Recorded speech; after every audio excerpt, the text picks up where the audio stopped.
ഇന്ന് എനിക്ക് നൊസ്റ്റാൾജിയ പിടിച്ച ഒരു ഐറ്റമായിട്ടാണ് ഞാൻ വന്നിട്ടുള്ളത്. എൻ്റെ ഉമ്മാൻ്റെ വീട് എറണാകുളത്താണ്. എൻ്റെ വലിയുമ്മാനെ ഞങ്ങൾ ഉവ്വ എന്നായിരുന്നു വിളിച്ചിരുന്നത്. ഉച്ചക്ക് ചോറ് കഴിച്ചാൽ പിന്നെ രാത്രി ആകുമ്പോൾ മിക്കവാറും ഉവ്വാൻ്റെ അടുത്ത് ചപ്പാത്തിയോ പത്തിരിയോ ഒക്കെ ആയിരിക്കും ഡിന്നർ ഉണ്ടാവുക. എത്ര ചപ്പാത്തിയോ പത്തിരിയോ കഴിച്ചു കഴിഞ്ഞാലും ഞങ്ങളെ പിടിച്ചിട്ട് ഒരു ഇച്ചിരി കഞ്ഞിപ്പറ്റ് കഴിപ്പിക്കും കേട്ടോ.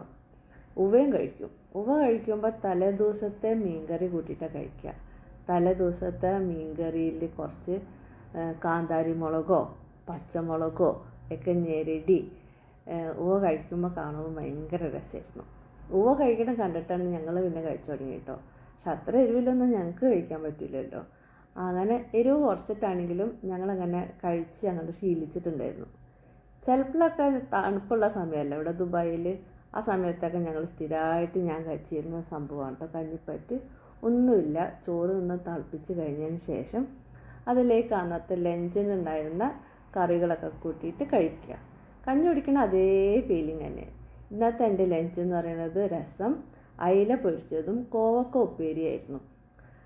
അപ്പോൾ പിന്നെ ഞാൻ അതിലേക്ക് കുറച്ചും കൂടി തൈരും പിന്നെ കുറച്ച് ചെറിയുള്ളിയും കൂടെ അരിഞ്ഞതും ഒക്കെ ചേർത്തിട്ട് ഞാനൊരു പിടി പിടിച്ചു. നിങ്ങളുടെ നാട്ടിലുണ്ടോ ഇങ്ങനെ ഒരു പേര് കേട്ട സാധനം? കഞ്ഞിപ്പറ്റ്. ഞങ്ങൾ അതിനെ കഞ്ഞിപ്പറ്റ് എന്നാണ് പറയുക കേട്ടോ. നിങ്ങൾ കേട്ടിട്ടുണ്ടെങ്കിൽ കമൻറ്റ് ചെയ്യണേ.